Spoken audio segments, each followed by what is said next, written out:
Welcome to the Damn Good Marketing Podcast, Season 3. We're asking the big questions this time around.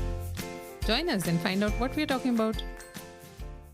Hasita, I'm such a sucker for nice puri bhaji. I can live on that like 3 meals a day, every day of the year. But I just saw this divine image of this piece of puri dunking itself in a bowl of amras. And I just can't get it out of my head. Yeah, mango season is over. Why are you putting me through this? I just need to have it now. And luckily, I can just add to cart and I can have it now. Yeah, because I kind of know where you saw that image because I also saw that image. I ordered it also, by the way, it's on the way. And I have ordered several other products from this really lovely brand called Aazol, which is a direct-to-consumer food company, right? And we've had, the opportunity to enjoy their visual language quite a bit. I've drooled quite a bit over their pancake syrup in the virtual world before drooling on it in real life.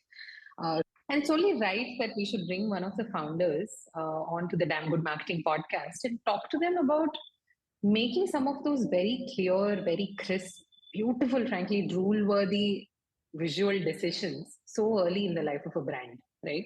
Welcome to the Damn Good Marketing podcast. Today we have with us Siddharth Purohit, co-founder at Aazol. The website is aazol.in. Guys, first, please go order a product while you listen to the podcast. And he's talking to us today about visual design and making decisions around that, which is really big for a company that operates in a space where the job is to tempt people to try something. We hope you take away a lot more from this episode as well, as we have done. And happy listening. And thank you so much for agreeing to come on today. My pleasure. How complicated is the shoot process usually for a product like this? I wouldn't say it's particularly complicated. We have our partners, Lost and Hungry Studios. We have been working with now for 2.5 years. They shoot our products for us. And they started around the time Aazol did. And both of us have been growing together as well. Having strategic partners like them who have been part of the whole journey means that at this stage, shoots are relatively uncomplicated affairs because they understand you, we understand them. So as long as you come in with a fairly clear brief, things happen nicely and efficiently. That's interesting. I just realized about a minute before we started that you are a professional diver. Tell her more because that's when I can't find her, she's probably deep underwater. So how long have you been diving for? I dived enthusiastically for the first time ever exactly a decade ago. Got very much bitten by the diving bug. Then over the next few years, dived many locations across the world. Indonesia, Maldives, Oman, Japan, many times, the Andamans. And right before I went for my master's program, I decided to do my professional certification and become a dive master. So I went and stayed for a little over a month in Okinawa, the southernmost Japanese island. And there I did my professional certification. So became a dive master. The last 2-3 years, I haven't dived much. I think the activity as a whole is becoming a little too commercial for my liking. But I've still done about, 200-ish dives. Oh, that's interesting. You went all the way up to dive master, yeah. So honestly, that's a dream. I only got my open water in March. But yeah, there is like a very clear plan in terms of completing dive master in the next 1.5 years or so. Very cool. I think also because we complement each other in so many ways. We do 2 podcasts together and I don't know how to swim. So she comes back from these dives and she's, describing, the surreal experience that she's had. And I'm like, okay, I'll go with it. So how the brand caught our attention is we saw a very interesting Instagram ad. It was a video ad for armrest space. And what I really liked is the commitment to going the whole distance when it comes to visual communication, right? Even your Instagram page actually is a very refreshing departure from, here's my product, here's another product, here's a third product, here's the shop button, versus saying, you can maybe make brownies, you can maybe make, something interesting with this on a Sunday. So I really liked that kind of approach to bringing consumers in. And that's why we really wanted to talk to you about what was that journey like and how were some of these decisions made before you knew that they are good decisions, right? So, yeah, a little bit of maybe context, Siddharth. Have you worked in FMCG or D2C before? I have worked only as a management consultant before Aazol. Professionally, it's pretty much divided into 3 categories: conduct analysis on heavy sets of data in Excel, make attractive presentations, convince people of the relatively simple decisions that you have taken. That's about it. That's right. I did in various capacities for 6 years. So the short answer is no, there is no D2C, no FMCG experience. That much more fascinating, right? Because see, clearly what you're doing is working as a consumer purely looking at it, or even someone in the domain who's seen a lot of brands not be able to achieve maybe the kind of acuity that you've managed to achieve with the brand. And what I understand is that this department is entirely yours, the branding, the marketing, the digital communication. So can you walk us through maybe what was the first 2 or 3 decisions you made on that front, which you think as good decisions at this point? If I may be allowed to add one more element to the text, is I think anything and everything that I have done from designing brand language has come from being a discerning customer over the years. Yeah. So I'm very house proud. I have stayed alone in our family's old apartment for the last 8 years now, since I was 22. All of the furnishings have been done by me. I have a specific taste in fashion as well. So see, I've always greatly enjoyed aesthetics. Okay. Yeah. So to have those sensibilities as a consumer, I think has been very important in designing anything from a manufacturer, producer, lens. Right. Were there any brands in India, preferably, that you had kind of looked at and said, okay, this is something I want to do, or this is something I don't want to do? Or was it you saying, okay, there are all of these brilliant examples and I'm kind of adding on to that? What was that? I would say the answer is a bit of both, and I'll detail it out as follows. I thought no one was doing this. Right. For instance, to the idea of having brown paper packaging. Right. Because very keen to communicate the earthy element, the rustic element of Aazol through it. So had to avoid plastic packaging, even if it meant higher cost. I think in around the pandemic, so I'm talking mid-2020, okay? I think none of us really ventured more than maybe 200, 300 meters away from our homes. I stay in a very nice yuppie area in Bombay.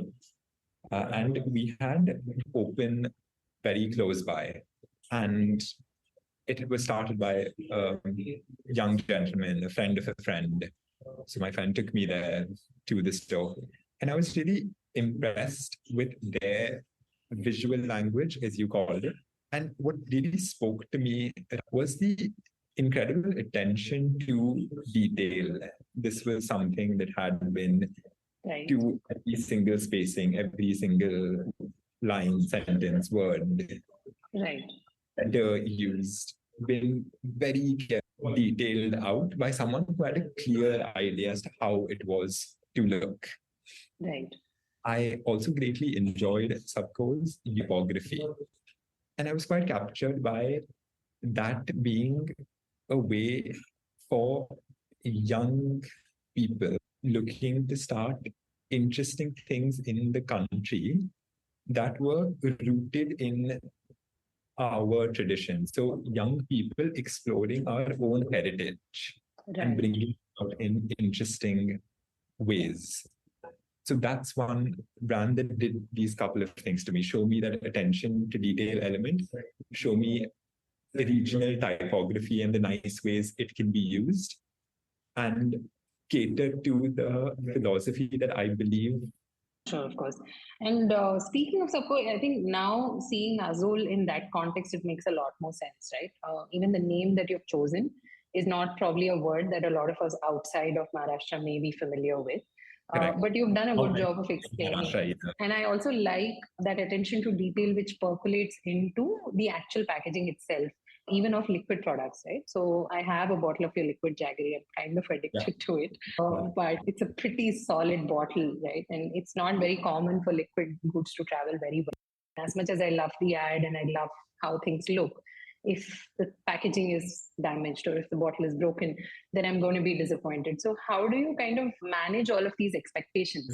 So the whole company today is divided into two large sections. It's responsible for sales, and then an equally hefty, equally robust, equally talented operations team. Responsible for logistics, responsible for product quality, and responsible for any and all self-help group sourcing, which is right now at this nascent stage itself from 70 different self-help groups all across Maharashtra, and some really getting products from them, getting them first of all trained to handle it hygienically, to pack the products, to send it, the task. Right. We have a warehouse partner responsible for holding our products safely, hygienically. We have a logistics partner responsible for getting it across to consumers. There is no doubt that this whole journey is a learning journey. Right. For instance, you might have a lovely, robust plastic bottle, but we initially started with glass. A fair few bottles broke along the way. There are two elements here. One is, does it get across to Hasita in Bangalore safely? Yeah. The answer is 80% of the time, yes. 20% of the time, we can only hold our hand up in apology, say, sorry, forgive us. Sometimes the Indian logistics system is cruelly is. The second element is, of course, the cost. And not just the cost, the extra weight, Hasita, but the cost of the protective elements. Just drop this plastic bottle in a larger box, send it to you. The glass bottle had to come in its own box, and that box, larger box, and then went to you, significantly increasing our costs. Yes. The only thing you can do is, along the journey, identify pain points as quickly as possible and work towards rectifying them. Which actually brings me to, a lot of food brand founders, especially of food brands that are 5 years and younger, perhaps, have come out and spoken about being very closely in touch with the consumer. A disappointed consumer will probably go leave a review somewhere rather than, even today, right? Despite me knowing that I'll receive a message from the brand on WhatsApp or I might get a call, the likelihood that I'll express my disappointment in very public ways is still very high. Absolutely. How do you decide what feedback to address at which point in time? I believe the only thing you can really do is every single communication channel that we as people are used to in our daily lives, you keep open from a brand perspective.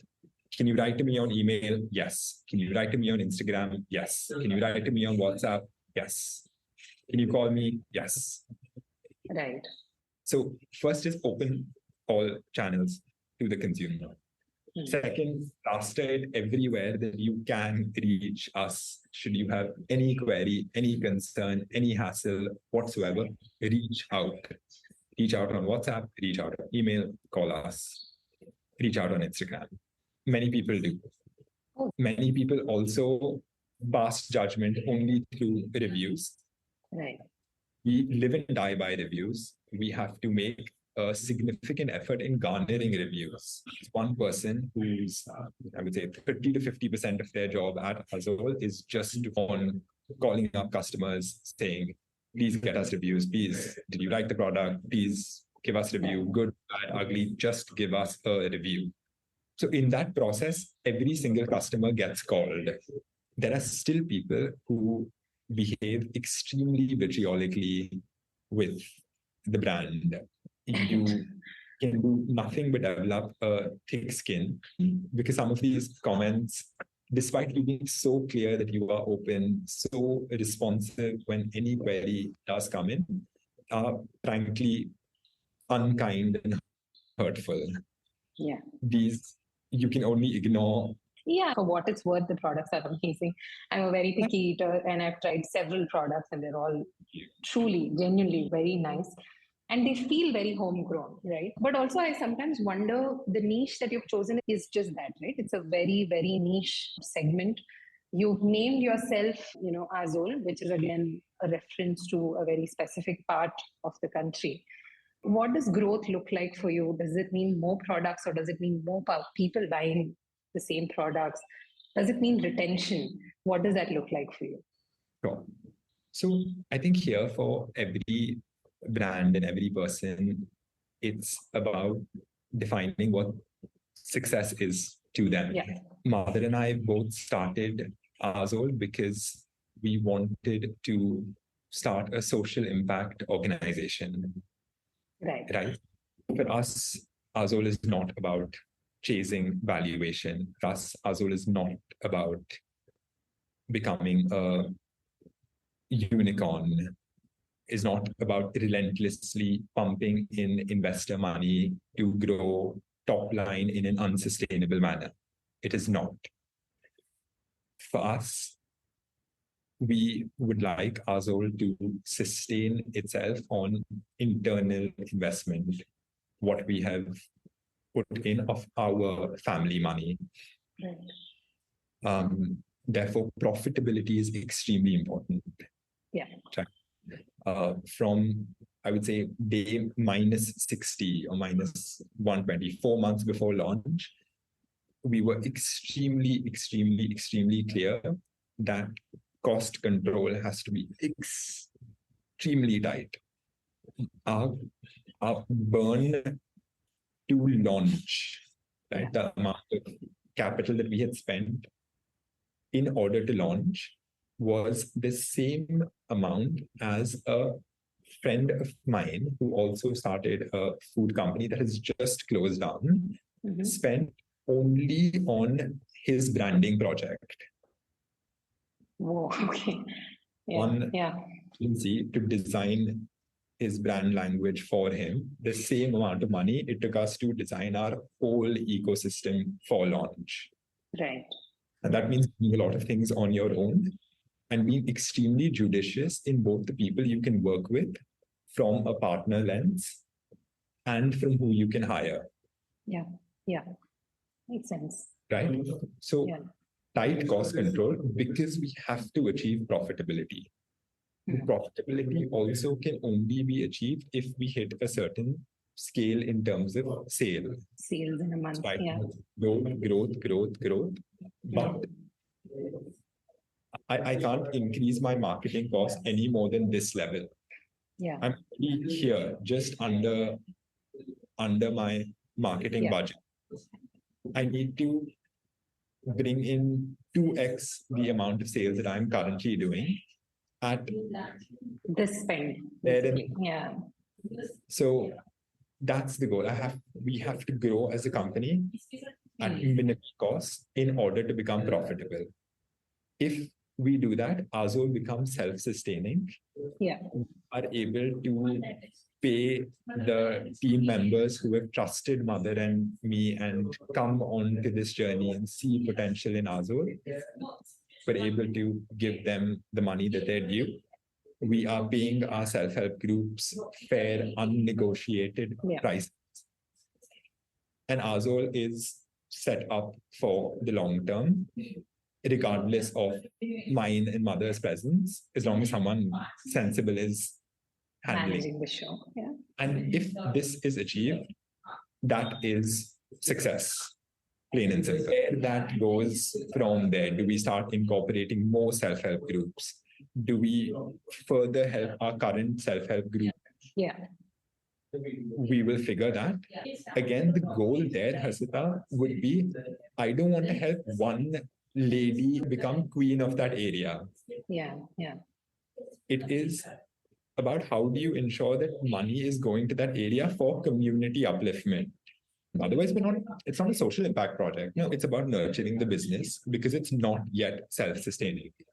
A large chunk of our attention gets directed towards, is the money going to what we targeted doing in the first place?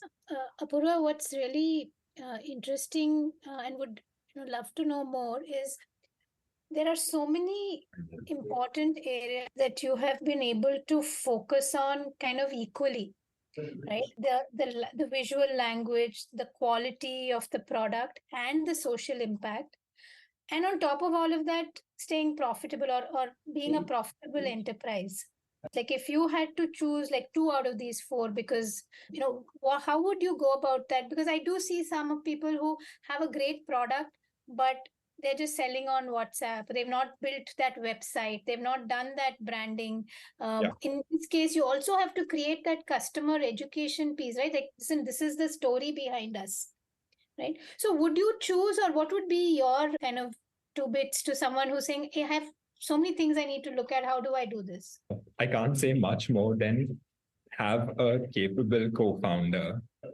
Everything that you said, the only thing that was flashing through my mind was, here there was push and pull between mother and me. And we always managed to, in that push and pull, arrive at the right decision.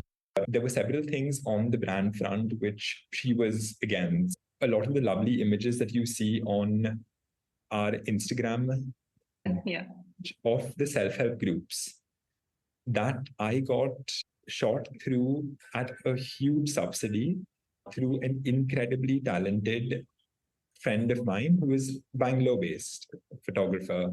They're called Sameer Mohan, who runs Yoke Studios with his wife. But even at a high subsidy, the cost was scary for us at that stage. So mother against spending such money, lots of discussions followed. Let's not go to all self-help groups, only 5. Let's force Sameer to shoot both photographs and videos. One is push and pull with a good co-founder who complements you well. I think the second thing, Subha, the second answer to your question is, you don't have to necessarily choose only 1 or 2 out of those 4 things. As long as you are extremely strict and disciplined with yourself in the, let's say, art of controlling costs. I can't tell you how many good people we have said, you're so right for this position. You're so right for Aazol. We would love to work with you. Lost and Hungry, for instance, I'm sitting in their office. Back when we started together, there were we had sort of reached out to a whole set of photographers. While, of course, talented, a huge part of Lost and Hungry's appeal at that point of time was that their costs were amongst the lowest. So too with our designer, Norma, who made the entire Aazol brand language. As long as you are uncompromising about controlling costs, you can have brand, good packaging, a good set of people, all of those necessary 3, 4 pillars that you spoke of. Sure. The discussions, or with your co-founder and it's a huge time investment, right? Vetting so many photographers, interviewing so many people, having so many conversations. It's worth it because finally it's serving a very important purpose for you. Absolutely. And Subha, the interesting thing that you just said is having the time, which I think so many people will claim not to have. I believe I have a lot of time. I think clarity gives time. For instance, when we started Aazol, it wasn't clear that we were never going to seek external funding. Yeah. When we made that decision, and now we're wedded to the idea, internally funded, profitable, not seeking external funding, it frees up so much of mother's and my time because investor presentations nahi banane, don't have to think about investor को क्या वो देखते हैं कि LTV rate क्या है और long और returning customers rate क्या है और top line का growth कैसे है. So then you're trying to orient your journey in the direction of those 3 data points. I've heard from at least 2-3 people that 50% of a founder's time is spent around investment activities. So that automatically means that 50% of mother and my time is now cleared up. I can think of brand, I can think of an app, I can think of bettering operations and making sure that 4% return rate comes down to 2% return rate, all of the things that will help us achieve that goal of profitability. So it's also quite interesting because I think a lot of marketing problems that we try to solve, or any functional challenges for that matter, by then usually we have tried something, and that's when we know that it's not working, and therefore we're probably trying to fix that.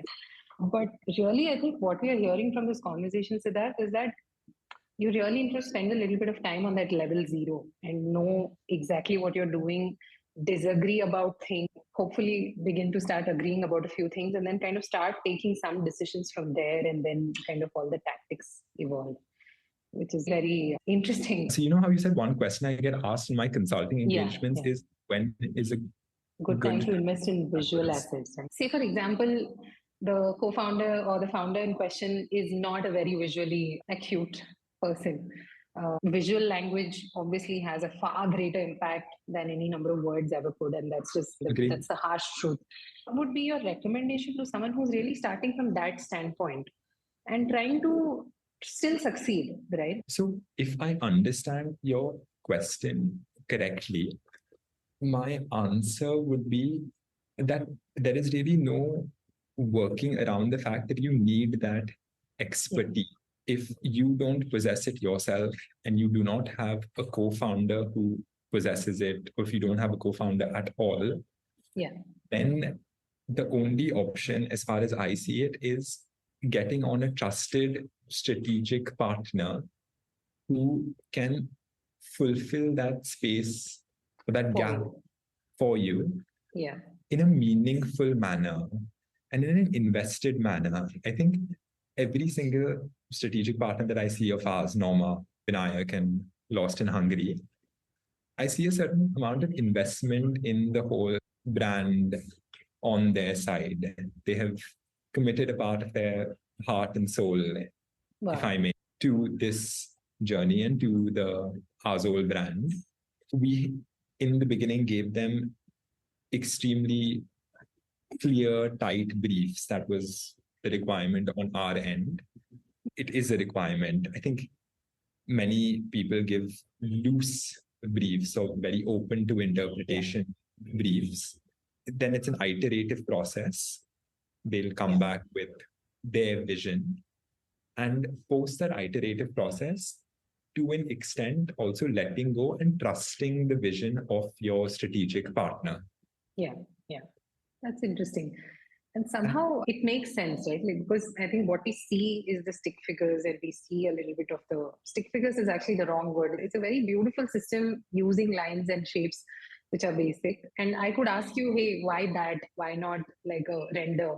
But it's really not that at all, right? It's more about finally what appeals. It could be any number of different things which could eventually have kind of achieved the same purpose.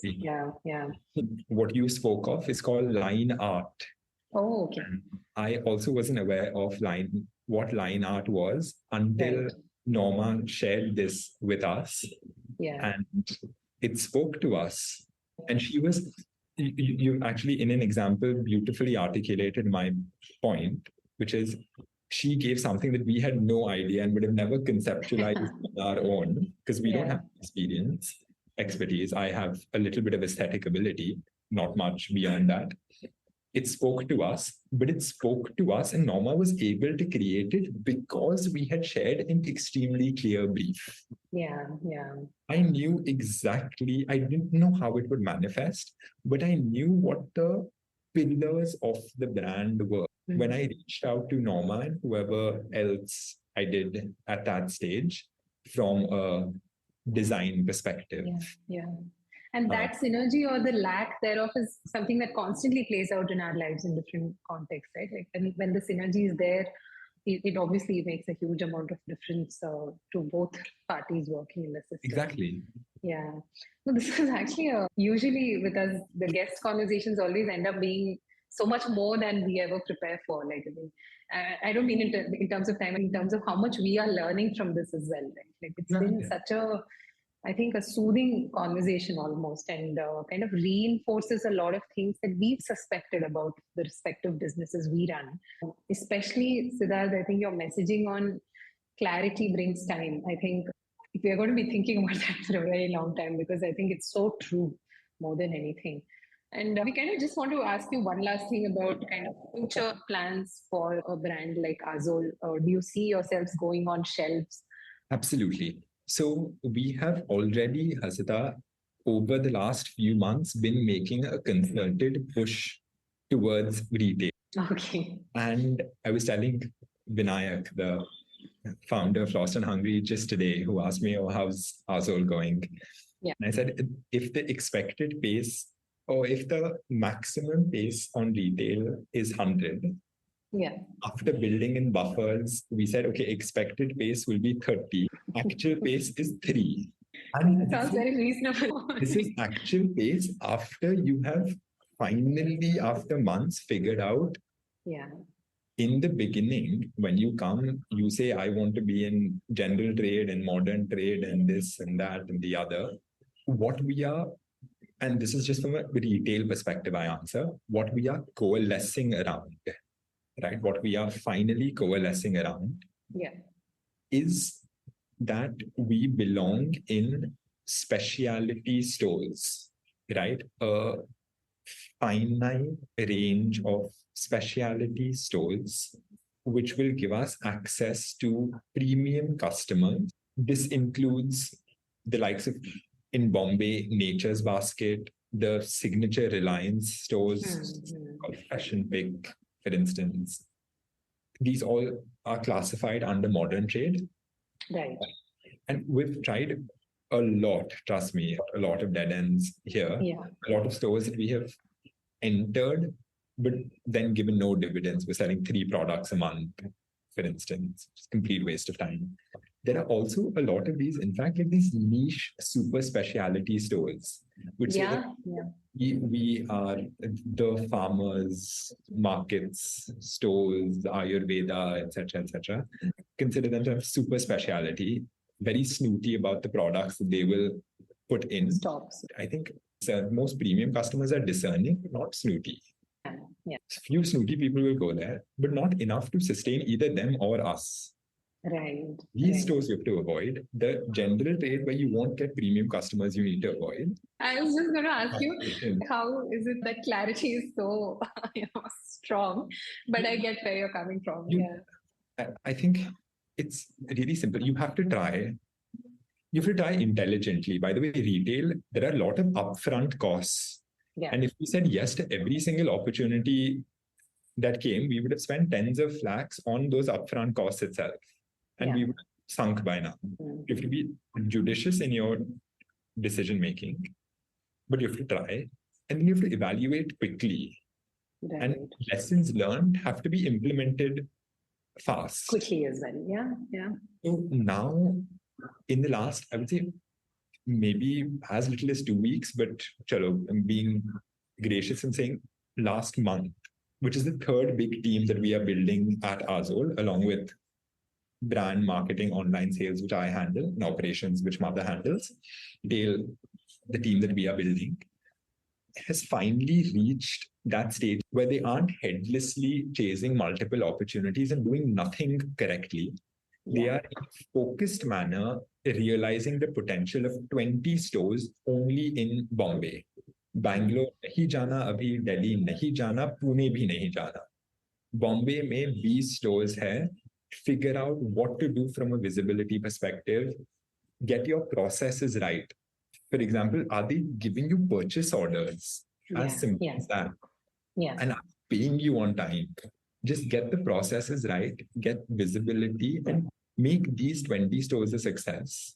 And So then you have a template for, and that clarity builds time, because now with that clarity, they have the time to do things correctly in these 20 stores. And once you start doing things correctly, no doubt you will get the results. The results that you're looking for. Yeah, absolutely. This is amazing. Yeah, I think the B2C kind of brand and exploring the early days of it. But I think a lot of what you've discussed today actually applies to any startup, Absolutely. especially in the early days. Yeah. So thank you so much. We hope you had a good time recording. A great time. It was so lovely meeting both of you. Thank you so much for tuning in to today's episode of the Damn Good Marketing Podcast. We're so glad to have you here. If you enjoyed the episode as much as we enjoyed making it, please hit subscribe, follow, whatever is that big shiny CTA you see on whichever podcast platform you're listening to on right now. It would mean so much to us. See you next time.